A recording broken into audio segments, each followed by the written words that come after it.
Good morning हमारे प्यारे बच्चों, आपका कृष्णा ऑनलाइन क्लासेज में स्वागत है। हम पुनः आपके सामने जो है कुछ प्रश्नों को लेकर के प्रेजेंट हुए हैं। तो हम लोग देखेंगे कि हमारे बोर्ड पेपर में ये आपका जो है फिजिक्स का स्टार्ट है बेटा, ये आपका जो है भौतिक विज्ञान स्टार्ट हो गया है। भौतिक विज्ञान के आपके बेटे जो है विकल्पी है। आप लोगों को भौतिक विज्ञान, रसायन विज्ञान और जीव विज्ञान तीनों पढ़ाया जाता है 10 में, एक ही किताबों में होती है। तो अभी हम लोग जो है केमिस्ट्री के जो है सभी बहुविकल्पी को देखे थे, जो ज़्यादा इम्पोर्टेंट है तो उन्हीं को हमने देखा। अब फिजिक्स के बहुविकल्पी में जो इम्पोर्टेंट है उनको देखेंगे। तो हम यहाँ पे आपको लेकर आए हैं कुछ प्रश्नों को, ध्यान से आप इसको देखें, ठीक है बेटा। पूरे प्रश्नों को जो है हल करने के लिए, पूरे प्रश्नों को समझने के लिए आपको वीडियो में अंत तक बने रहना होगा, क्योंकि हम प्रश्नों को बताएंगे, साथ में उसका जो है आपको जो है रीज़न भी बताएंगे ऐसा क्यों होता है, ठीक है। तो यहाँ पे आपका पहला दिया गया है बेटा, पहला क्या दिया गया है,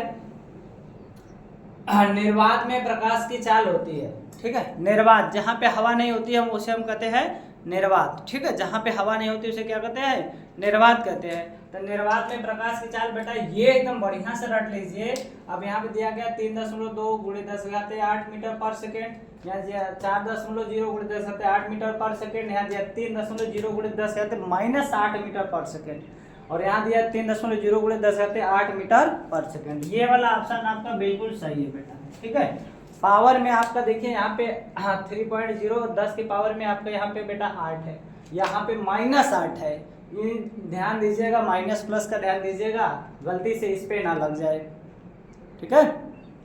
अगला प्रश्न हम लोग देखते हैं। पहला प्रश्न हमारा हो चुका है बेटा। दूसरा प्रश्न है हमारा, प्रकाश के तरंगदैर्ध्य का परास, मतलब प्रकाश का जो तरंगदैर्ध्य है वह कम से कम और अधिक से अधिक कितना होता है, इनके बीच की जो डिस्टेंस या जो बीच का चीज होता है उसी को हम परास कहते हैं, ठीक है। तो हमारा जो प्रकाश है उसका जो परास होता है बेटा, पहला दिया गया 3000 एंगस्ट्रॉम से 4500 एंगस्ट्रॉम, दूसरा दिया 4000 एंगस्ट्रॉम से 8000 एंगस्ट्रॉम, तीसरा दिया है 3500 एंगस्ट्रॉम से जो है 5500 एंगस्ट्रॉम, और चौथा दिया है बेटा 5000 एंगस्ट्रॉम से 9000। तो आप याद रखिएगा, जो हम लोग प्रकाश देखते हैं उनका जो तरंगदैर्ध्य होता है वह कम से कम जो है आपका 4000 होता है और अधिक से अधिक 8000। तो इनके बीच का ये वाला आपका ऑप्शन क्या हो जाएगा, राइट हो जाएगा, ठीक है।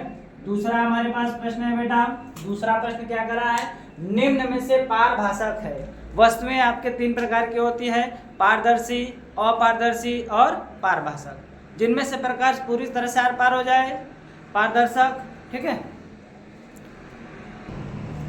चलिए आगे हम लोग बढ़ते हैं बेटा। यहाँ थोड़ा सी दिक्कत होती है कि रोड के पास ही हमारा जो है इंस्टीट्यूट है, तो रोड पे हमेशा गाड़ी आती जाती रहती है, थोड़ा सा दिक्कत होता है। तो खैर हम लोग आगे बढ़ते हैं। कह रहा है कि निम्न में से पारभाषक कौन है। पारभाषक मैं बता रहा था कि वस्तुएं जो है 3 प्रकार की होती है, एक पारदर्शी जिनमें से प्रकाश पूरी तरह से आर पार हो जाए, और एक होता है अपारदर्शी जिसमें से प्रकाश एकदम ना आर पार हो, ठीक। एक होता है पारभाषक जिनमें से प्रकाश आर पार होता है बट पूरी तरह से नहीं, आंशिक रूप से, ठीक है। आंशिक रूप से जो होता है तो उसमें आपका ध्यान दीजिए, वायु है, वायु में आर पार हो जाएगा, कांच है, कांच में भी आर पार हो जाएगा, ठीक है। दीवार है, दीवार में आर पार हो भी नहीं करेगा, ठीक है। तो यहाँ पे बेटा ये जो घिसा हुआ कांच है, यही ऑप्शन आपका जो है क्या है, पारभाषक है। इसमें मतलब प्रकाश की किरणें जो है आंशिक रूप से जो है आर पार होती है, ठीक है।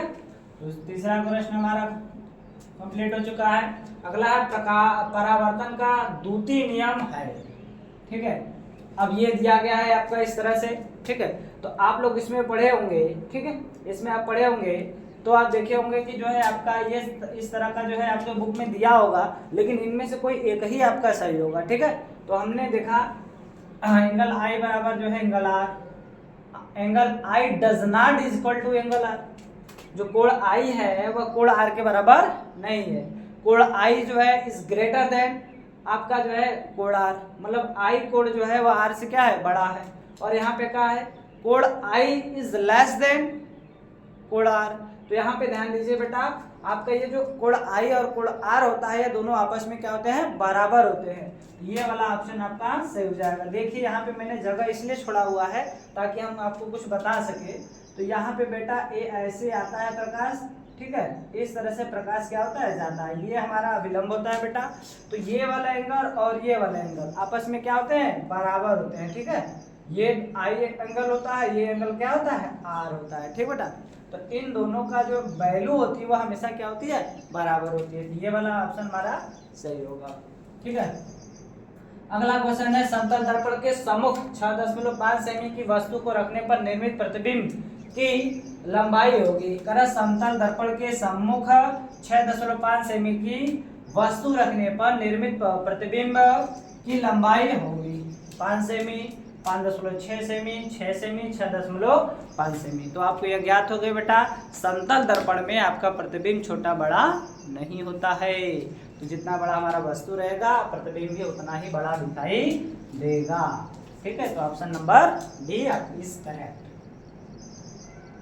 अब छठा प्रश्न में कह रहा है किसी प्रतिबिंब का रेखीय आवर्धन क्षमता निर्भर करता है। ठीक है, रेखीय आवर्धन क्षमता, बेटा आवर्धन क्षमता को हम किससे डिनोट करते हैं, एम से। किससे डिनोट करते हैं, एम से।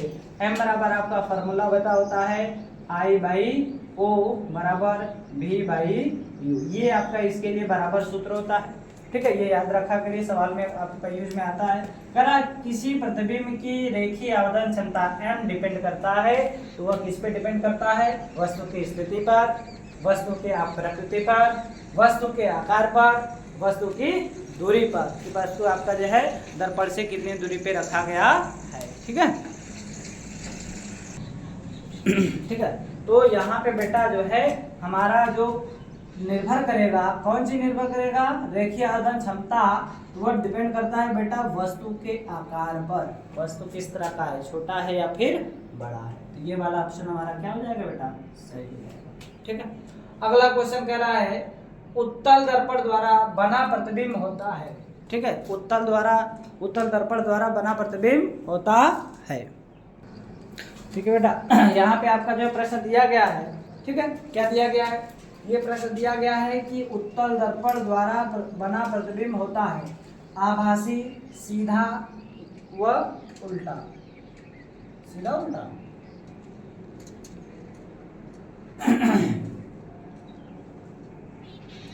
फिर दूसरा गया वास्तविक, सीधा व उल्टा, आभासी, सीधा व बड़ा, वास्तविक, उल्टा व छोटा। आप लोग इसको जो है सॉल्व करके बताएंगे कि इसमें कौन सा ऑप्शन आपका सही होगा। ठीक है, सभी लोग आप लोग जो है इसको कमेंट करके बताएंगे कि इसमें आपका कौन सा क्वेश्चन सही होगा। ठीक है, तब तक के लिए आप सभी को मेरा जो है नमस्कार, गुड नाइट। और फिर उसके बाद आप लोग जो है इसके अगले वीडियो में जो है कुछ प्रश्नों को लेकर हम आएंगे। ठीक है, ये तो मेरे चैनल पे जो भी अभी नए विजिट किए हैं तो वो हमारे चैनल पे आपका जो है आए और आपका जो है स्वागत है, क्योंकि यहाँ पे हम उन सभी प्रश्नों का अभ्यास कराते हैं जो बोर्ड 2024 में आता है। ठीक है, तो जो मेरे चैनल पे नए आए हैं वो मेरे चैनल को सब्सक्राइब करें, लाइक करें और शेयर करें। देखो बेटा यहाँ पे थोड़ा सा जो है गड़बड़ हो गया, क्यों, सीधा उल्टा का मतलब होता है, यहाँ पे होता है बेटा छोटा। ठीक है, यहाँ होता है छोटा। आप भी कहेंगे सर जी हम लोग को ऑप्शन ही गलत दे दिए हैं और आपका जो है पूछे जा रहे हैं। ठीक है, तो मैं आपको जो है बता दूं इसमें कौन सा ऑप्शन सही होगा, लेकिन नहीं बताएंगे, आपसे पूछा गया है तो आप बताएंगे। ठीक है, आप जरूर बताइएगा कमेंट करके।